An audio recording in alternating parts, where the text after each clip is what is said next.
Dr. Adrian Cole was experiencing the particular anxiety that comes from being the least important person at an extremely important event and not knowing where he was supposed to sit. The formal banquet aboard the Veyran Imperial starship Sovereign Dawn was in full swing, tables filling with diplomats, nobles, and officials from two civilizations trying to establish formal relations. And Adrian had been scanning the room for 10 minutes trying to identify an appropriate seat that wouldn't cause an interstellar incident. He was a cultural anthropologist. His job was literally understanding how societies organize themselves and communicate status through spatial arrangements and hierarchical positioning, which meant he understood exactly how catastrophic sitting in the wrong seat could be, and that understanding was currently making him sweat through his formal diplomatic attire. The Veyran Empire was one of the galaxy's established powers, ancient, sophisticated, and ruled by a royal family whose authority was both symbolic and absolute depending on context. The banquet hall reflected that sophistication, crystalline architecture that seemed to grow organically from the ship's structure, lighting that shifted subtly in response to ambient sound creating visual harmonies, seating arrangements that communicated complex political relationships through careful positioning. Adrian's problem was that his status was ambiguous. He wasn't senior enough to sit with Ambassador Chen and the primary diplomatic delegation at the high table where the Veyran royal family and their closest advisors would be seated. But he was too senior to sit with the technical staff and junior functionaries at the lower tables. He'd been briefed extensively on Veyran protocols, where you sat mattered, and seating yourself inappropriately was not a minor social mistake, but a potential statement about your understanding of political hierarchies. Most tables were filling rapidly. Adrian was running out of options and running out of time before his continued standing would itself become conspicuous and potentially insulting, suggesting either that he couldn't identify his proper place or that he was deliberately refusing to sit, both of which would be terrible. He was evaluating the relative risks of two remaining options when he felt a hand close around his wrist with surprising strength. He turned to find himself face-to-face with Princess Kurashin of House Veyran, third in line to the imperial throne, and someone whose briefing file had described her as formidable military strategist, accomplished scholar, and known for directness that other Veyrans find either refreshing or alarming depending on context. She was tall, most Veyrans were, easily 6 feet or more, with the distinctive features that made her species simultaneously beautiful and slightly intimidating to humans. Her skin had subtle iridescent quality, and the luminescent markings along her jawline and temples were currently displaying colors that Adrian's limited Veyran emotional literacy suggested meant determination or possibly annoyance. She had the bearing of someone trained since birth to command attention and expect obedience. "Sit here," she said, her voice carrying authority that made it very clear this was not a suggestion. She gestured to the seat directly beside her own at what was unmistakably the high table, the table where the Veyran royal family sat, along with the most senior human diplomats and their Veyran counterparts. Adrian's brain offered several responses, explained that there must be a mistake, suggest he wasn't important enough for that table, politely decline and find a more appropriate seat. His mouth, operating on the principle that refusing a direct order from alien royalty seemed like the fastest route to diplomatic disaster, said, "Yes, Your Highness, thank you." Her luminescent markings shifted to colors that might have been satisfaction or amusement. Adrian's briefing materials hadn't covered enough emotional nuances to be certain. She released his wrist and moved to her own seat with fluid grace that made walking look like choreography. Adrian settled into the chair beside her with the uncomfortable awareness that every eye in the banquet hall was now on him, trying to understand why a relatively junior cultural advisor had just been seated at the high table beside the princess.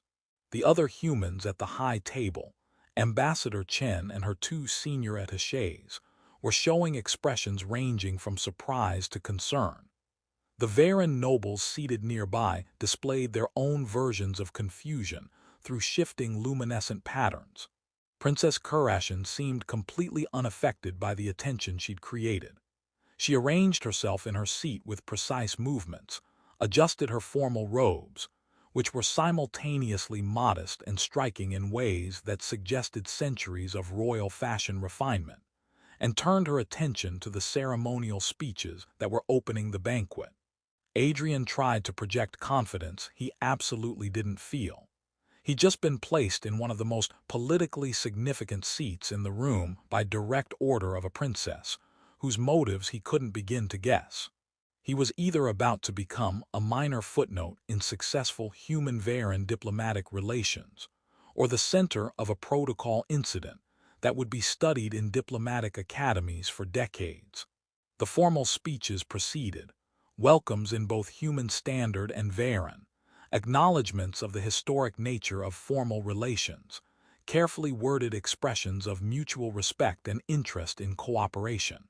Adrian paid attention with the part of his brain that wasn't frantically trying to understand what had just happened and what it meant for his immediate future.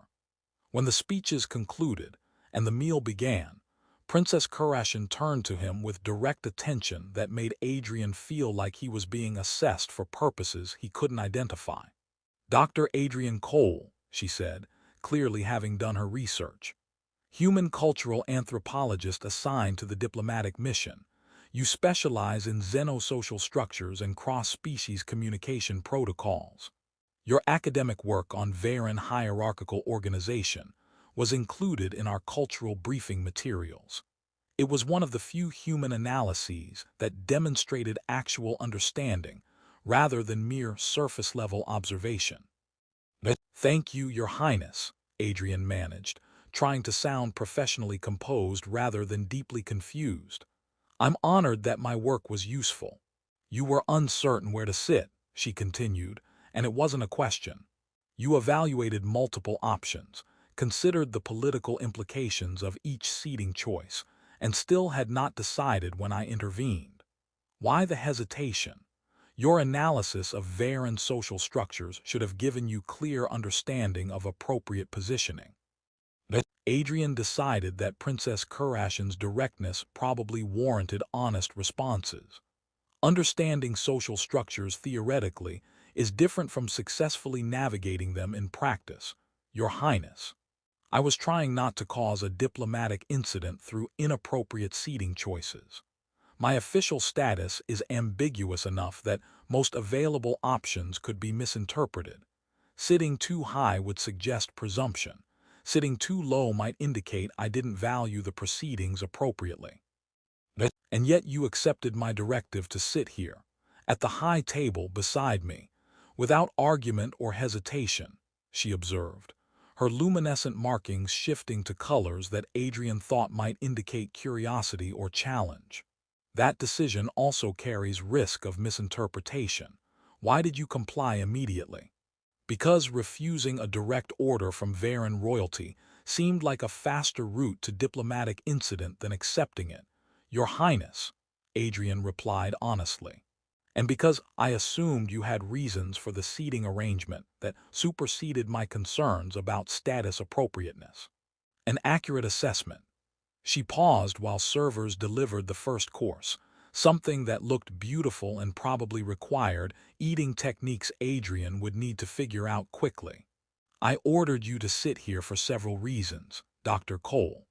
First, I wanted to observe how you would respond to an unexpected directive from authority you don't technically answer to. Would you comply, argue, or attempt diplomatic deflection?" She took a bite of her food with movements that were so precise they looked rehearsed, though Adrian suspected this was just how Veyrans ate when they'd been trained in royal etiquette since childhood. "Second, I was curious whether you would prioritize your protocol concerns over direct royal command. That choice reveals much about how you evaluate competing obligations." "And third," Adrian asked, carefully attempting to eat his own food without embarrassing himself or the human species. Third, Princess Kureshin said, her luminescent markings shifting to warmer colors, I found your careful evaluation of seating options interesting. Most humans at these functions either claim the highest status seat available or defer entirely to Veyran guidance. You were attempting to navigate our hierarchy independently, which suggested actual understanding of our cultural values rather than mere protocol memorization. I appreciate that distinction, Your Highness, Adrian said. Though I should note that understanding a system and successfully operating within it aren't always the same thing. I was definitely struggling with practical application, despite theoretical knowledge. An honest admission of limitation. Her markings showed colors that Adrian was fairly certain indicated approval. Most beings would claim complete understanding rather than acknowledging uncertainty. Your honesty is refreshing. The meal continued with conversation that was simultaneously formal diplomatic exchange and something more personal. Princess Kureshin asked about his background, how he'd become interested in xenoanthropology, why he'd chosen to join diplomatic missions rather than pursue purely academic research, what he found most challenging about Veyran culture. Adrian answered honestly, finding that her directness made indirect diplomatic responses feel inappropriate. He talked about growing up on a multicultural colony world, where understanding different social structures wasn't academic exercise but daily necessity. About choosing diplomatic service, because he wanted to apply his cultural knowledge to practical bridge building between civilizations, rather than just studying them from academic distance. About finding Veyran hierarchical systems simultaneously elegant and occasionally frustrating when trying to navigate them as an outsider. You find our hierarchies frustrating? Princess Kureshin asked, and Adrian couldn't tell if she was offended or intrigued by his admission. Not the hierarchies themselves, Your Highness. They serve important social functions and communicate information efficiently once you understand the system. The frustration comes from being an outsider trying to position myself appropriately when my status doesn't map cleanly onto Veyran categories. He paused. It's like trying to solve an equation when you're missing key variables. I understand the mathematical principles, but I don't have all the information needed to reach a correct solution. A reasonable analogy. She was quiet for a moment, and Adrian noticed her luminescent markings cycling through colors that suggested she was thinking carefully about something. Tell me, Dr. Cole, what is your assessment of my decision to seat you here? What social information is being communicated through this arrangement? Adrian considered this, aware that his answer would reveal how well he actually understood Veyran's social dynamics. Honestly, Your Highness, I'm not certain. The most obvious interpretation is that you're signaling that I, or perhaps the human delegation generally, hold higher status than our official positions might suggest. You're elevating a relatively junior member of our team to demonstrate that humans are valued guests worthy of proximity to royalty. A diplomatic interpretation, Kureshin observed. What other possibilities exist? That you could be testing me, seeing how I handle unexpected elevation in status, and whether I can navigate the social complexity of being seated above my apparent station.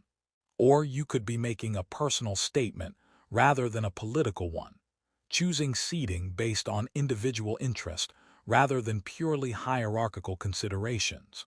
He met her eyes directly, which was probably bold but seemed appropriate given the conversation. Though I suspect attempting to determine which interpretation is correct without more information would be presumptuous. All three interpretations contain truth, she said, and her luminescent markings shifted to colors that Adrian thought might indicate satisfaction or approval. I am signaling that humans hold value beyond your official diplomatic status. I am testing whether you can adapt to unexpected social elevation with grace. And I am making a personal choice to sit beside someone I find intellectually interesting rather than accepting the seating arrangement that protocol would typically dictate. She continued, Veyran royal protocol grants me considerable latitude in personal choices, including seating arrangements at formal functions. I used that latitude to position you here because I wanted to assess you directly rather than relying solely on reports and observations from a distance. I'm honored by your interest, Your Highness, Adrian said, trying to sound professional despite growing awareness that this conversation had implications beyond simple cultural exchange. Though I should mention that having a princess's direct attention is somewhat intimidating for someone whose job usually involves observing from the margins, rather than being observed at the center. Intimidation is not my intention, Qureshi replied, though her slight smile suggested she wasn't entirely displeased by his admission. Though I am curious how you navigate that discomfort. Many beings become performative when they know they're being assessed. They present carefully constructed versions of themselves rather than authentic responses. You seem to be choosing honesty instead. Probably because I'm not skilled enough at diplomatic performance to maintain it under pressure, Adrian admitted. And because you've been direct enough that indirect responses seem inappropriate. It feels like you're asking genuine questions rather than making diplomatic small talk, which makes genuine answers seem more appropriate than carefully crafted diplomatic statements. An astute observation about conversational dynamics. She turned her attention to the next course as it was served, but Adrian had the sense that she was still very much focused on him, even while performing the social ritual of eating. I am asking genuine questions, Dr. Cole. I have access to your professional evaluations and academic work. What I don't have is understanding of you as an individual beyond those formal contexts. That understanding interests me. They talked through the rest of the meal, about human and Veyran cultural differences, about the challenges of cross-species communication, about their respective roles in the diplomatic mission, and how they each viewed the developing relationship between their civilizations. Adrian found himself genuinely engaged in a way that transcended professional obligation. Princess Qureshi was brilliant, asked thoughtful questions that revealed she'd studied human culture extensively, and seemed genuinely interested in understanding him specifically rather than just gathering general information about humans. He also became increasingly aware that their extended conversation was drawing attention. Other guests, both human and Veyran, were watching their interaction with interest that ranged from curiosity to what might have been concern. Ambassador Chen caught his eye at one point, her expression mixing confusion and what might have been approval or possibly warning. Adrian couldn't quite tell. Princess Qureshi seemed either unaware of or unconcerned by the attention. When dessert was served and formal toasts began celebrating human-Veyran cooperation, she participated with appropriate solemnity, her luminescent markings displaying colors that suggested genuine hope for successful diplomatic relations. But when the official proceedings concluded and guests began standing, mingling, moving between tables for informal conversations, Princess Qureshi made another unexpected move. She stood, turned to Adrian with direct attention that made it clear this was a deliberate choice rather than casual gesture, and said clearly enough for nearby guests to hear. Dr. Cole, you will accompany me for a tour of the observation deck. I wish to continue our conversation about cultural practices and comparative social structures. It was phrased as a command, Veyran royal prerogative to direct others' actions. But Adrian caught the slight shift in her luminescent markings that suggested it was actually a question disguised as directive, giving him the option to decline while maintaining her royal bearing and not requiring her to make what Veyran culture might consider an inappropriately direct personal request. I would be honored, Your Highness, Adrian replied, standing to follow her. As they left the banquet hall, Adrian noticed Ambassador Chen watching with an expression that definitely communicated, We are going to have a very long conversation about whatever this is." But she didn't intervene or object. Princess Kurashin led him through corridors that showcased Veyran engineering and aesthetic sensibilities, organic curves that suggested the ship had grown rather than been built, lighting that responded to their movement, materials that were simultaneously strong and beautiful in ways that made human construction look clumsy by comparison. The observation deck was spectacular, a transparent dome offering views of the planetary system they were orbiting, with a gas giant creating backdrop of swirling atmospheric colors that made the whole space feel like being inside a painting. They were alone. Princess Kurashin had either dismissed her guards or ordered them to maintain distance that allowed private conversation. She stood looking out at the view for a moment before speaking. "I should be direct about my intentions, as Veyran custom requires when personal interest develops," she said, still facing the viewport. "I ordered you to sit beside me at the banquet because I wanted to assess you personally rather than relying solely on reports and observations. You interest me, Dr. Cole. Your approach to cultural understanding, your honest acknowledgement of limitations, your willingness to navigate our protocols while maintaining your own perspective and dignity." She turned to face him, her luminescent markings showing colors that Adrian had learned indicated serious intent. "I am third in line to the Veyran throne.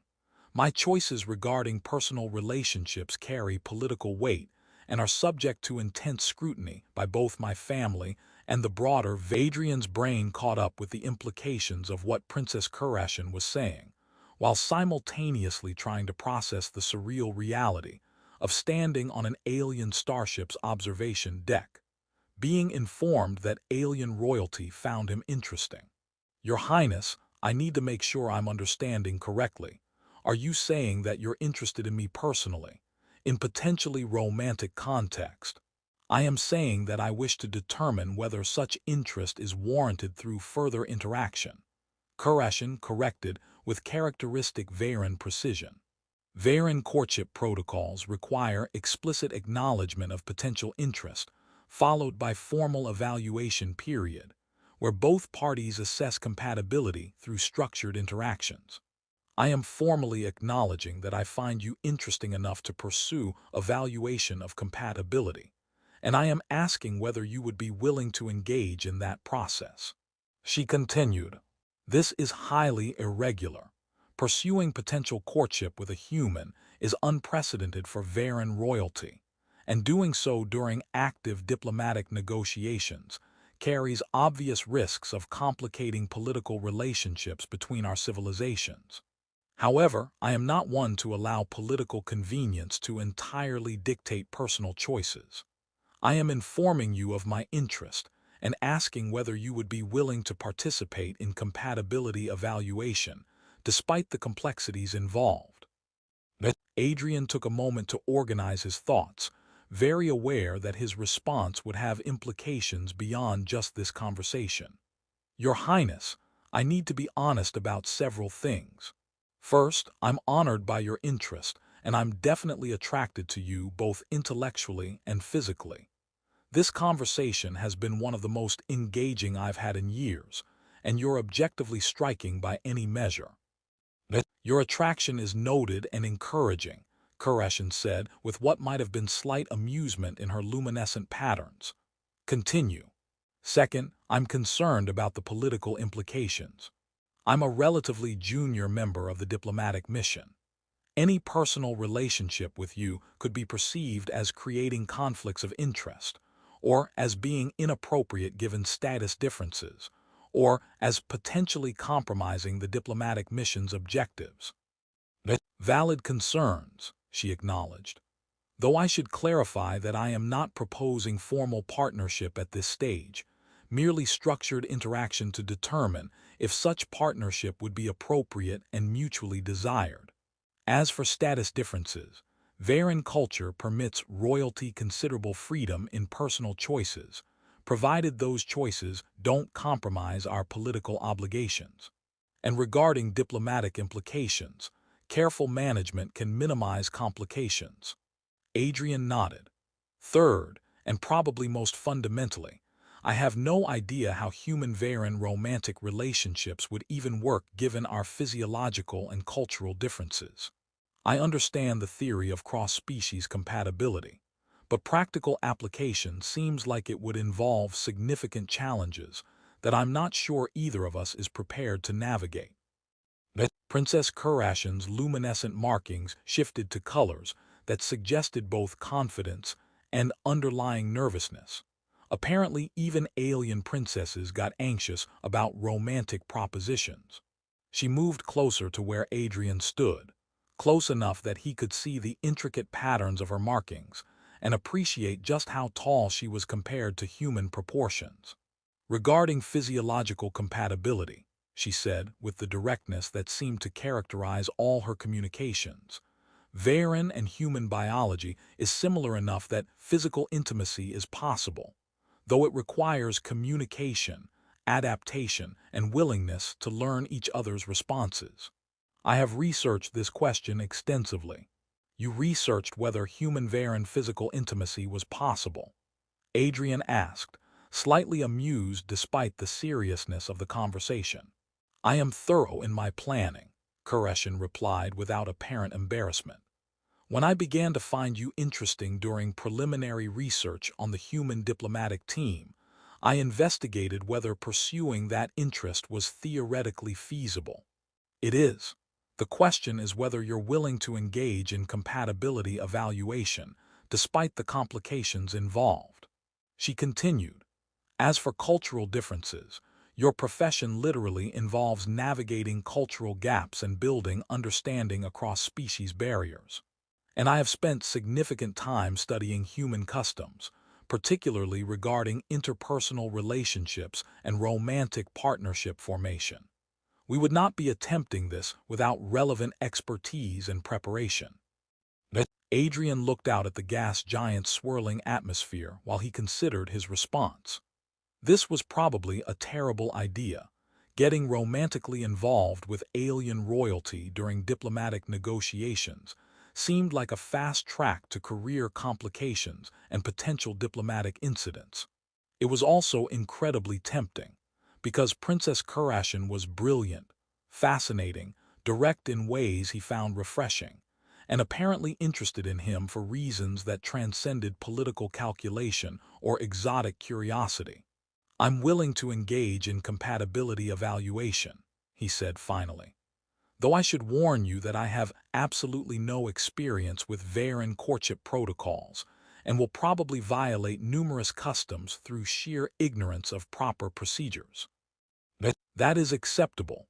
Part of compatibility evaluation involves determining whether we can successfully navigate our cultural differences and teach each other our respective customs, Kurashin replied, her luminescent markings shifting to colors that definitely indicated satisfaction or pleasure. And I should warn you that Veyran courtship is formal and structured in ways that may seem rigid or overly systematic compared to human romantic practices. We don't typically engage in the kind of ambiguous, spontaneous relationship development that human cultural materials suggest is common in your species. What does Veyran courtship evaluation actually involve? Adrian asked. Scheduled interactions where we discuss specific compatibility criteria, values, life goals, personal preferences, approaches to conflict, expectations regarding partnership roles and responsibilities. Physical affection is minimal initially, progressing only as both parties explicitly agree to increased intimacy. The process typically takes several months, though adjustments can be made for unusual circumstances, such as limited timelines imposed by diplomatic mission schedules. She moved to seating area near the viewport, gesturing for Adrian to join her. We would meet regularly, perhaps 3 times per week, for structured conversations about compatibility factors. Between meetings, we would both consider what we've learned and whether continuing the evaluation serves our respective interests. At any point, Either party can withdraw from the process without social penalty or obligation to explain their reasoning. That sounds simultaneously intimidating and refreshingly clear compared to human dating ambiguity, Adrian observed, settling into the seat beside her. At least there's no confusion about intentions or mutual interest. Clarity is valued in Veyran culture, Koreshan agreed. We find the human tendency toward indirect communication and ambiguous relationship status to be inefficient and potentially hurtful to all parties involved. They spent the next hour discussing what compatibility evaluation would involve practically, when they would meet, what topics they would discuss, how they would navigate the social complexity of a princess conducting courtship evaluation with a human during active diplomatic negotiations. Koreshan was systematic in her planning, which Adrian found both slightly overwhelming and oddly comforting. At least, he would know exactly what to expect rather than trying to interpret ambiguous social signals across species barriers. I should also inform you, Koreshan added toward the end of their discussion, that if our evaluation progresses beyond initial stages, my family will need to be notified. Not because my choices require parental permission. I am adult and autonomous in my decisions, but because family awareness and support is culturally significant in Veyran courtship practices. So if this works out, I'll eventually be meeting your parents for the "is this human appropriate for our daughter" conversation. Adrian asked with slight amusement. Eventually, yes. Though I suspect my mother will be more concerned about diplomatic implications and political complications than about species differences. She is pragmatic about personal relationships provided they don't compromise political obligations or family standing. They returned to the banquet hall separately. Koreshan first, Adrian following several minutes later to avoid creating appearance that they'd been conducting private meetings away from official diplomatic contexts. But as Adrian rejoined the human delegation, he caught her eye across the room, and her luminescent markings showed colors that he was learning to interpret as anticipation mixed with satisfaction. Ambassador Chen cornered him immediately. "Cole, what exactly just happened? The princess seats you at the high table, monopolizes your conversation during the entire meal, then takes you for private tour of the ship. I need to understand if this is diplomatic development or personal situation that might affect our mission."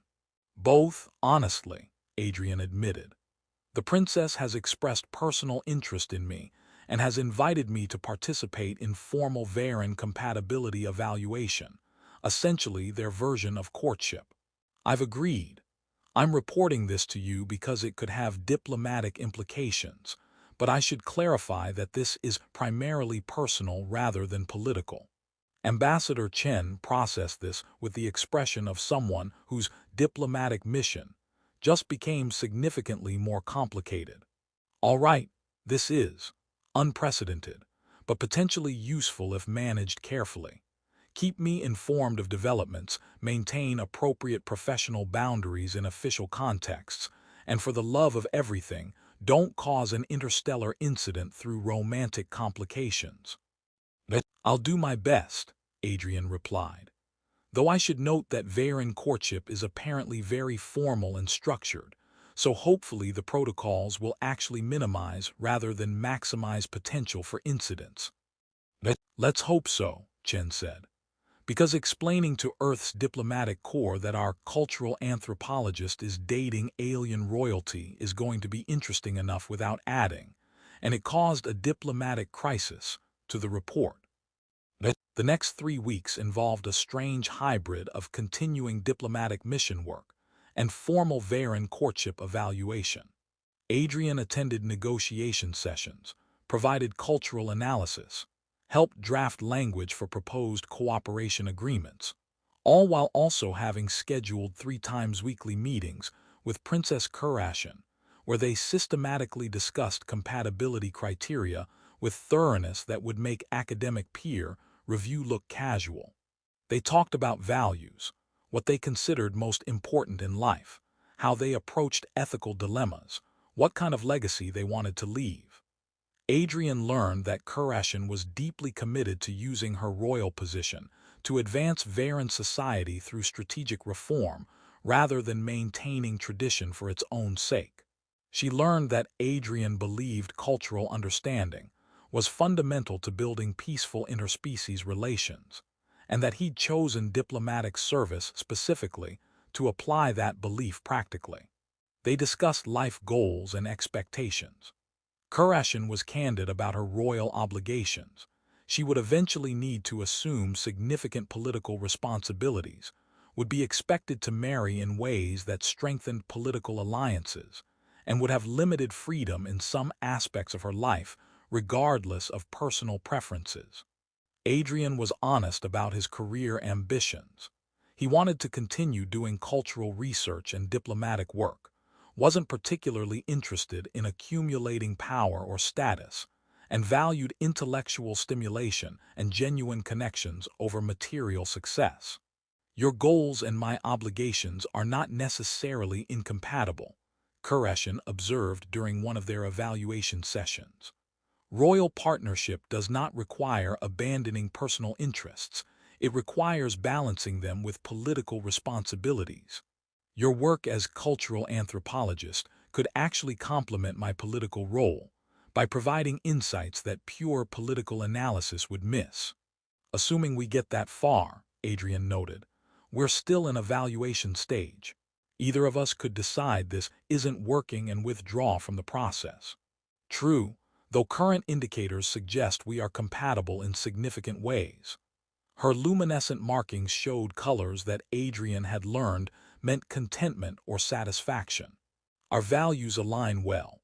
Our approaches to challenges are complementary rather than conflicting, and our conversations remain engaging rather than becoming routine. They also discovered areas requiring negotiation and compromise. Adrian's tendency toward informal communication sometimes clashed with Kurashin's preference for explicit, direct statements. Her systematic approach to problems occasionally frustrated his more intuitive, creative problem-solving style. They had different relationships with hierarchy and authority. She was comfortable with the structure and expectations that came with her royal position, while he preferred more egalitarian social arrangements. But they navigated these differences with the same systematic approach they'd applied to everything else about their courtship evaluation. When communication styles conflicted, they explicitly discussed preferences and established protocols for how they would signal when directness was needed versus when informal interaction was acceptable. When their problem-solving approaches diverged, they learned to appreciate how each perspective enhanced the other rather than competing. Physical attraction, when they finally progressed to evaluating that dimension of compatibility, turned out to be thoroughly mutual despite species differences. Veyran courtship protocols dictated that physical affection progressed gradually. First, non-intimate touch like hand-holding or shoulder contact, then more intimate but still clothed physical closeness, eventually progressing to actual physical intimacy only after both parties had explicitly confirmed their interest and comfort. Adrian found the systematic progression both slightly awkward. Having to explicitly negotiate each stage of physical contact felt unromantic compared to human spontaneity, and also reassuring, because there was never ambiguity about consent or comfort levels. When they did finally progress to actual physical intimacy, after 5 weeks of evaluation and systematic progression through earlier stages, it involved both awkwardness and genuine pleasure in discovering each other. Veyran and human anatomy was similar enough that intimacy was possible with communication and adaptation, different enough that the process involved learning responses and preferences that didn't map directly onto what either of them had experienced before. You are remarkably adaptable, Kurashin observed afterward, her luminescent markings showing colors that Adrian now recognized as contentment mixed with affection. Many beings become frustrated with the need to learn completely new physical responses and preferences. You approached it with the same intellectual curiosity you apply to cultural understanding. It's not that different from cultural translation, Adrian replied, tracing patterns along her arm where her markings were showing particularly vibrant colors. Paying attention to signals, adapting based on responses, learning what works rather than assuming previous experience translates directly. An apt comparison. She shifted closer, which was interesting because Veyran's apparently enjoyed physical closeness after intimacy in ways that were similar to human cuddling. I am pleased with how our evaluation is progressing. Current evidence suggests we are compatible in ways that would support long-term partnership. Does that mean you're ready to move beyond evaluation to formal courtship? Adrian asked. It means I'm ready to inform my family of our courtship and begin the process of securing their support, which is required before formal partnership can be established. Her markings shifted to colors that suggested some anxiety mixed with determination.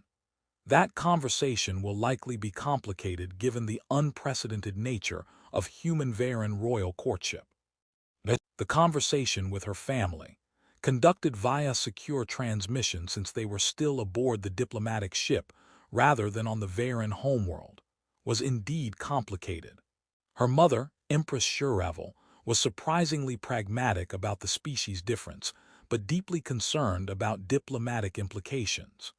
Her father, Prince Consort Velnar, was more worried about whether Adrian understood the constraints and expectations that came with marrying into Veyran royalty.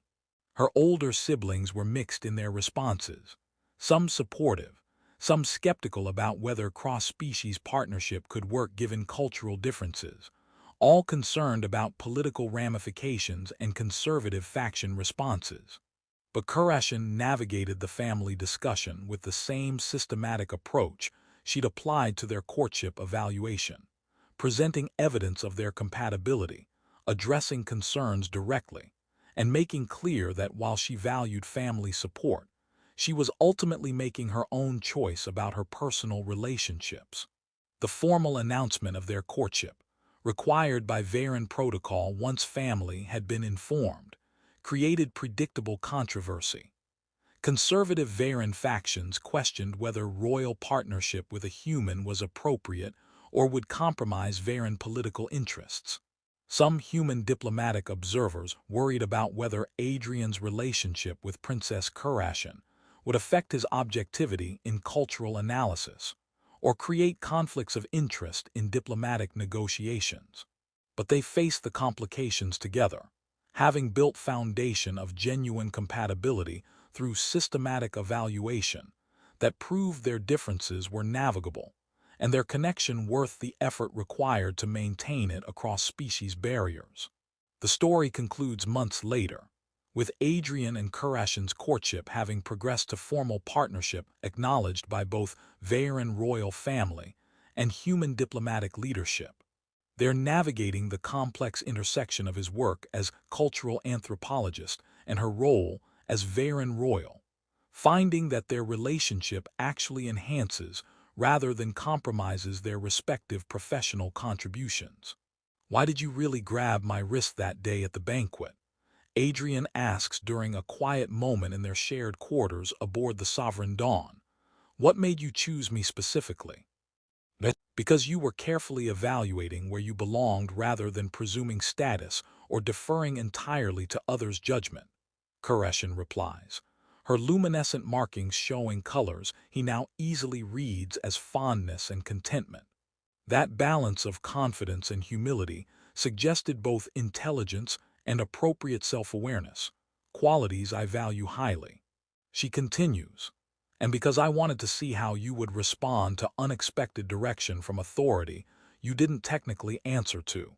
Your immediate compliance while maintaining your dignity suggested adaptability and trust, also valuable qualities in potential partnership. So it was a test from the very beginning. It was an opportunity to observe your character in circumstances you couldn't prepare for, she corrects. And you passed by being honest, flexible, and willing to trust my judgment while maintaining your own perspective and autonomy. Those qualities made you worth pursuing despite every political reason. I should have maintained appropriate distance. The human cultural anthropologist and the Veyran princess, brought together by a seized wrist and a commanded seat, building partnership through systematic compatibility evaluation that proved love could transcend species barriers when both parties committed to understanding each other's differences while valuing what made each unique. The small moment of her grabbing his wrist and ordering, "Sit here," became symbolic of their entire